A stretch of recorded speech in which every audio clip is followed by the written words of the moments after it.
Kami sudah mendapatkan tim hukum, termasuk tim advokasi, kami sudah mendapatkan mohon izin masih di tangan kami, karena atas pesan dari yang bersangkutan kami memegang amanah betul, jangan ditunjukkan dulu nanti di pengadilan baru ditunjukkan. Tapi saya tidak mau hanya omong-omong, saya tunjukkan nanti analisisnya. Jadi fakta ini, bukan cuma omong-omong seperti pihak sono. Ya. Ada 5 bendel, sekali lagi, ada 5 bendel ijazah plus transkrip nilai asli dari UGM, Universitas Gadjah Mada. Bukan UPP, Universitas Pasar Pojok Pramuka, ya, yang diserahkan secara baik, berjiwa nasionalis oleh kakak-kakak kelas saya, karena saya angkatan saya lulus 91, beliau itu angkatan 85, dan tidak hanya dari Fakultas Kehutanan, ada juga fakultas lain, tapi tahunnya sama, lulus 85, semuanya asli. Dan apa bedanya?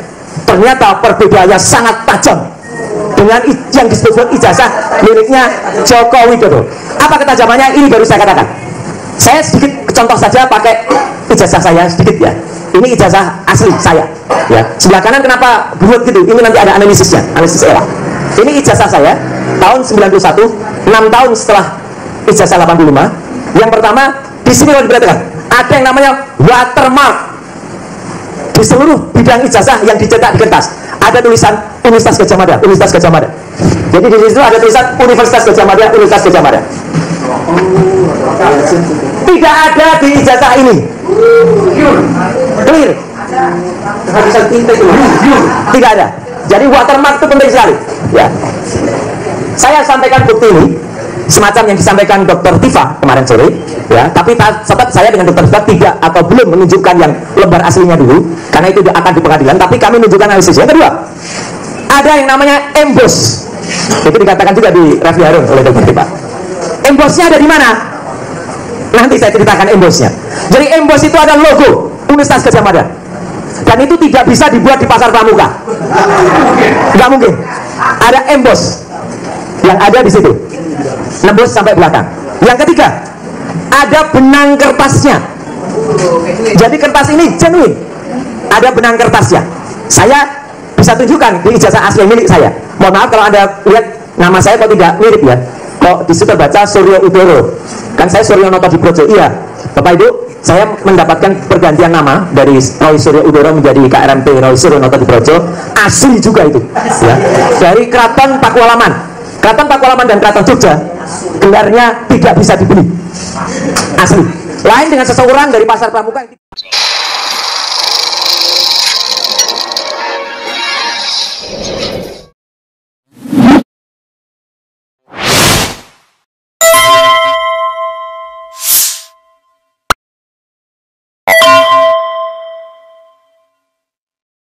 Assalamualaikum warahmatullahi wabarakatuh, sobat RH sekalian. Jumpa lagi kita di channel yang keren ini, keren cadas. Ya, sobat RH sekalian, ini menggemparkan ya. Ada 12 orang yang dilaporkan ternyata atau terlapor dalam kasus macam-macam ya. Kasus penghinaan, kasus pencemaran nama baik, kasus fitnah dan lain sebagainya yang terkait dengan ijazah palsu Jokowi, yaitu banyak sekali. Jadi mereka yang dilaporkan itu adalah 1. Egy Sujana, 2. HM Rizal Fadila, kemudian 3. Kurniatri Royani, 4. Rustam Effendi, 5. Damai Hari Lubis, 6. Roy Suryo, 7. Rismon Sianipar, 8. Tifauzia Tiasuma, kemudian ke-9 Abraham Samad, kemudian 10 Michael Sinaga, kemudian ke-11 Nurdian Noviansyah Susilo, kemudian 12 Ali Ridho alias Aldo Hussein.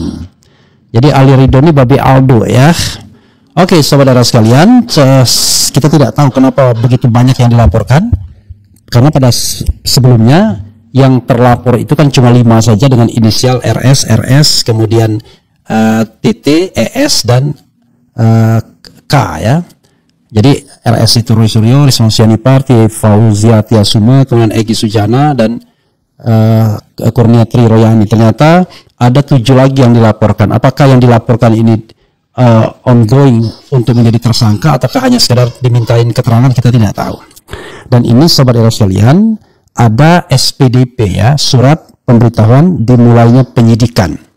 Jadi Kepolisian Negara Republik Indonesia Daerah Metropolitan Jakarta Raya Pro Justisia. Jadi sudah Pro Justisia ini ya.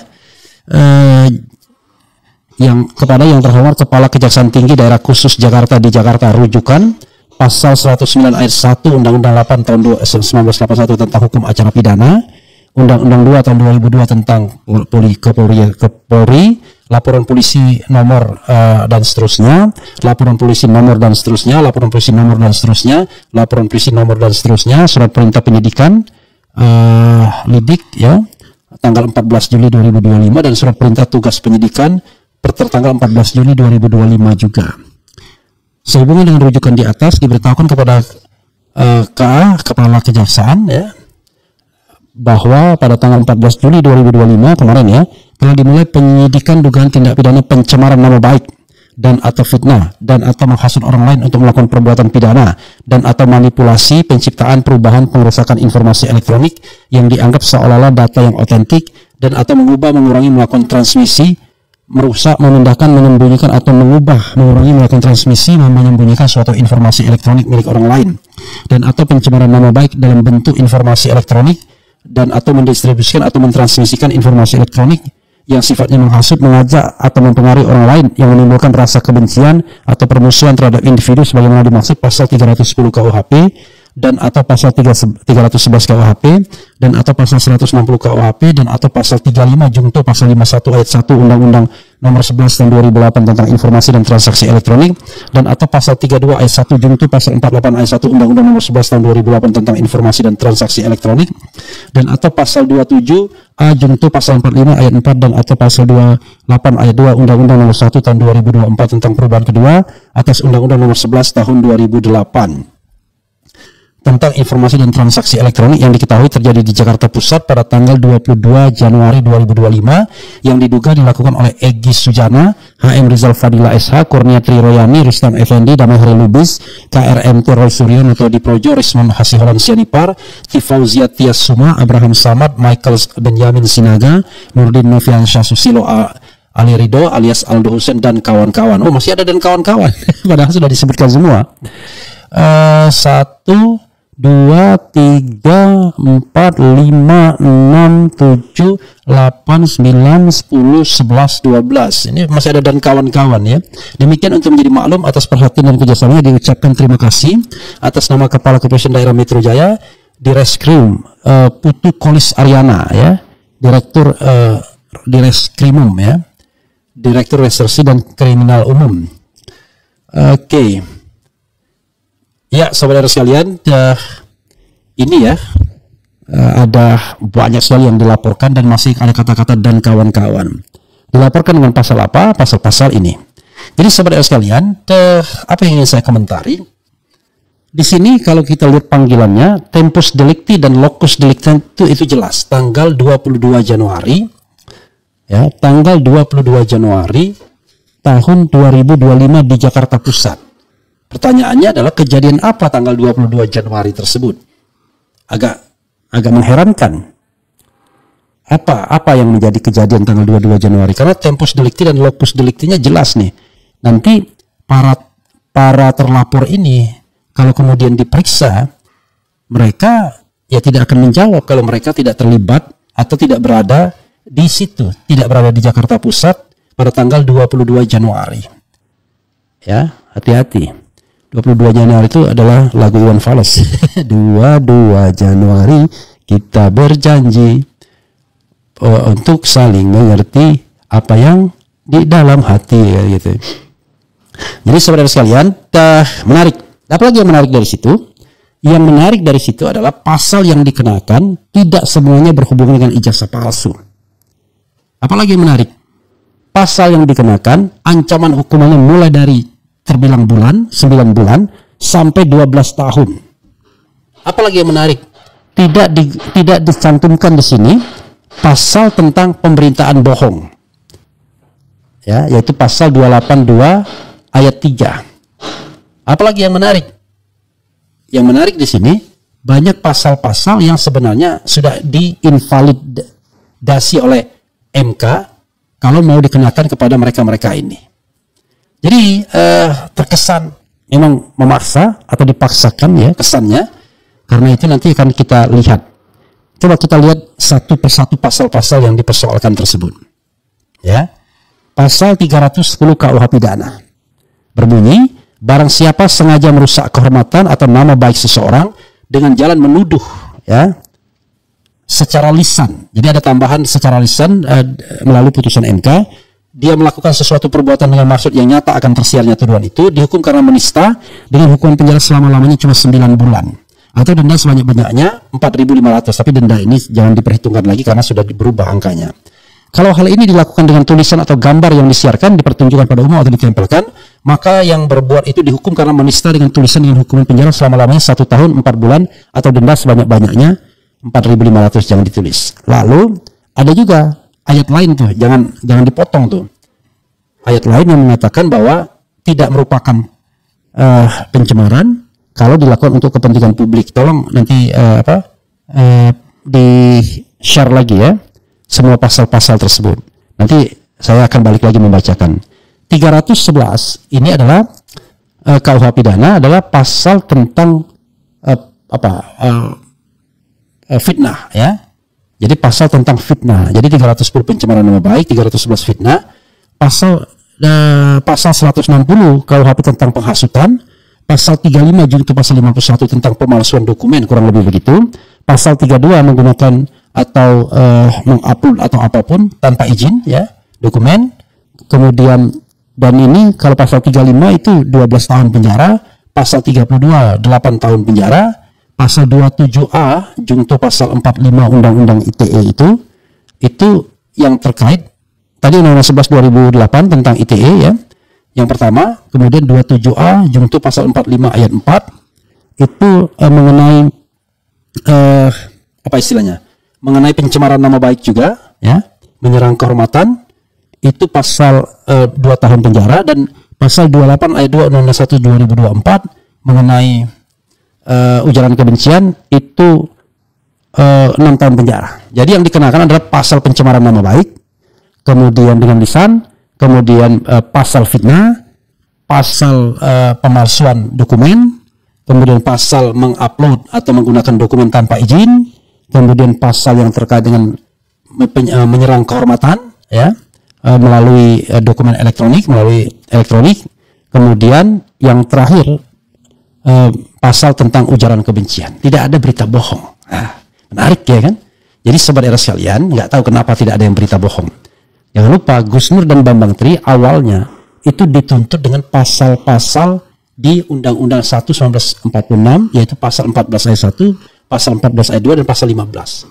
Dan akhirnya dikenakan pasal 14 ayat 1 yang tuntutannya itu 10 tahun. Apa yang terjadi?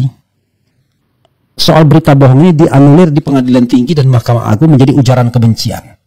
Ujaran kebencian itu 6 tahun penjara.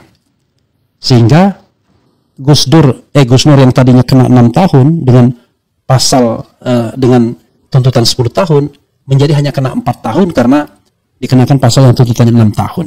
Aneh kan, berubah. Dan kelihatannya polisi menghindari, dalam tanda kutip ya, menghindari untuk pembuktian ijazah palsu atau tidak dengan adanya kabar tentang berita bohong. Karena kalau ada berita bohong, ya tentu polisi harus menghadirkan berita yang aslinya bagaimana.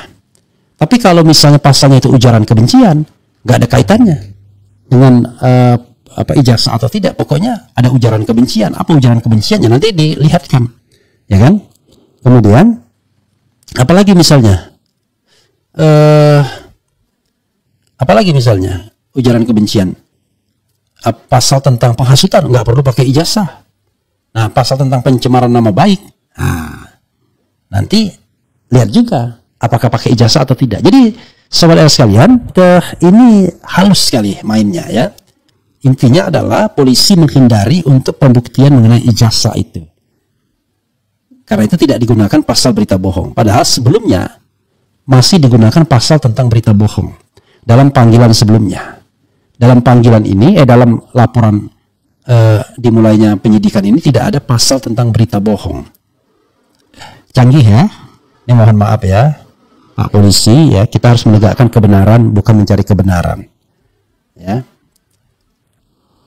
Oke, coba kita lihat lagi pasal-pasalnya. Jadi pasal tentang berita bohong sudah tidak ada lagi. Nah, beda dengan Sebelumnya pasal tentang berita bohong ada dulu pada panggilan-panggilan sebelumnya. Nah, kalau sekarang pasal tentang berita bohong sudah tidak ada lagi. Ini hal yang menarik untuk kita diskusikan lebih lanjut sesungguhnya. Coba kita lihat dokumen panggilan sebelumnya. Oke. Dokumen panggilan-panggilan sebelumnya. Nah, ini. Coba kita lihat. Dokumen panggilan yang dikenakan kepada Egy Sujana, ya. Oh, ini ya. Bukan ini. Ini undangan gelar perkara khusus. Jadi sebelumnya sependek pengetahuan saya itu ada dikenakan pasal 28 ayat 2 Undang-Undang ITE Undang-Undang 1 tahun 2004. Jadi ini agak berbeda dengan yang sekarang kelihatannya.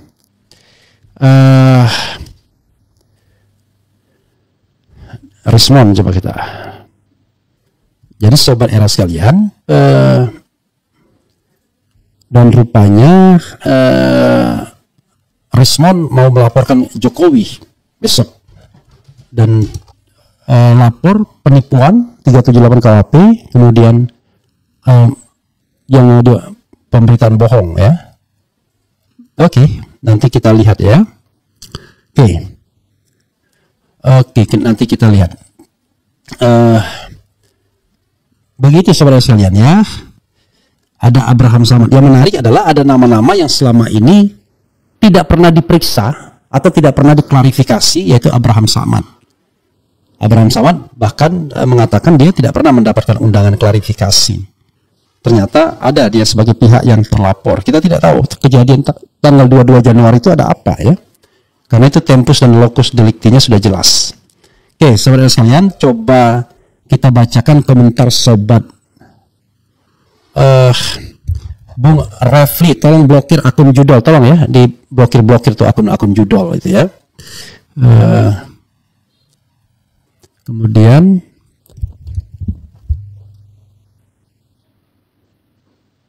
Kemudian apa? Andrianto, oke. Enggak RH, enggak 2, RS ujungnya keok yang lawan Jokowi. Enggak malu apa dipecundangi Jokowi mulu. Bro, yang kita melawan ini kekuasaan, ya, penguasa. Justru disinilah amar ma'ruf nahi mungkarnya. Insya Allah, ya. Seorang nabi pun bisa kalah, ya, apalagi seorang manusia biasa. Jadi, ya, santai aja, bro, ya. Apalagi nih ya. Yang Zionis apa itu yang nggak ada, ini dibuang saja ya.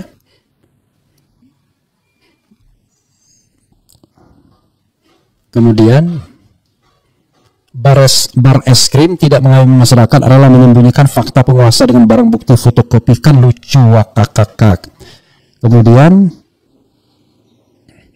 ini mengganggu ini, sorry ya.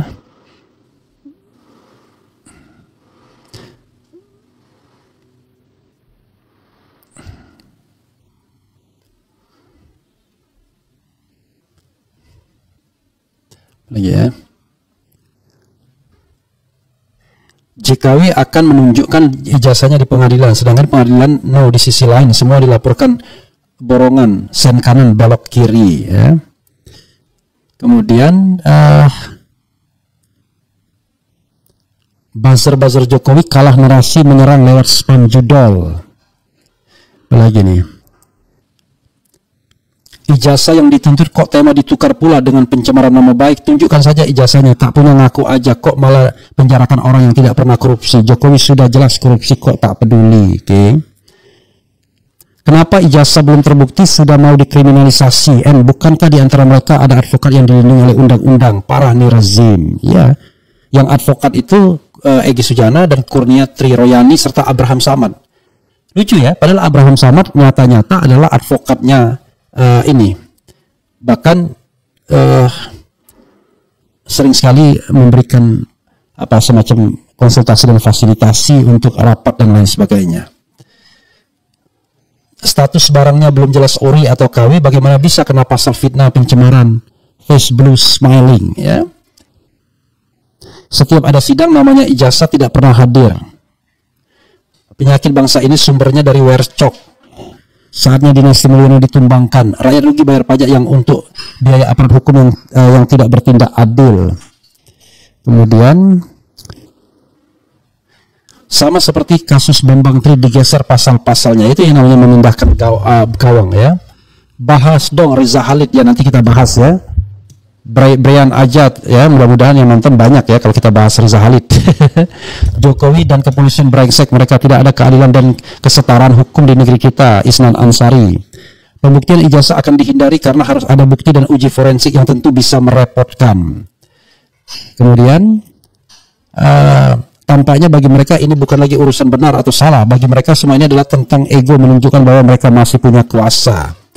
Jokowi tidak akan pernah menunjukkan ijazahnya karena ijazah asli Jokowi itu memang tidak ada. Yang ada mau penjarakan Roy Suryo CS. Sekali berbohong tidak cukup 1000 kebohongan untuk menutupinya. Kejar, hajar, cecar Jokowi, tunjukkan ijazah. Udah beberapa tahun tentang ijazah.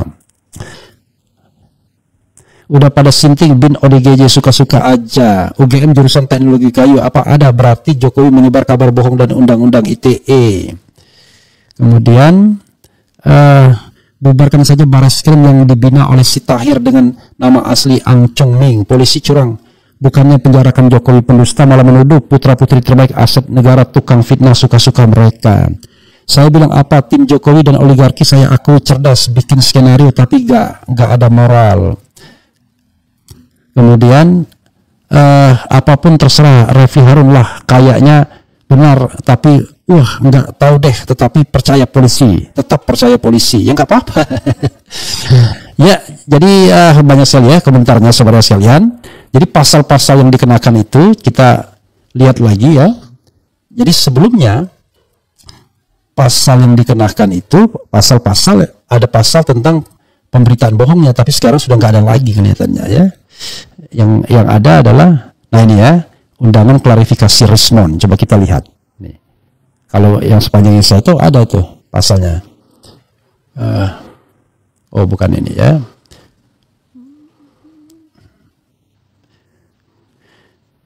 Coba kita lihat undangan klarifikasi Rismon nih. Nih, undangan klarifikasi Rismon tertanggal 23 Juni itu. Pasalnya tuh ada pasal 28 ayat 3, junto pasal 45A ayat 3. Ada sebelumnya, yaitu mengenai pemberitaan bohong. Di sekarang nggak ada pasal 28 ayat 3-nya. Hanya berhenti di pasal 28 ayat 2 ya. Gitu. Jadi nggak ada pasal 28 ayat 3-nya lagi. Sudah selesai, mungkin ya dianggap nggak ada berita bohongnya ini. Lalu kalau nggak ada berita bohongnya apa gitu ya? Pencemaran dan lain sebagainya yang dikenakan atau penghasutan. Makanya saya bilang, aku bilang ini kritik, kau bilang berita bohong. Aku bilang ini kritik, ujaran kebencian kau tuduhkan. Aku bilang ini kritik, kau katakan penghinaan.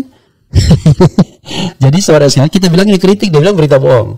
Aku bilang ini kritik, ujaran kebencian kau tuduhkan. Aku bilang ini kritik, kau katakan penghinaan ya. Semua serba salah, aku harus bagaimana. Jadi saudara sekalian, pasal-pasal itu kalau kita bacakan ya, oke, saya satu-satu di-share oleh staf saya ya. Jadi pasal 30 tadi tidak merupakan pencemaran atau pencemaran tertulis jika perbuatan jelas dilakukan demi kepentingan umum atau karena terpaksa untuk membela diri. Jadi Roy Suryo dan teman-teman untuk kepentingan umum.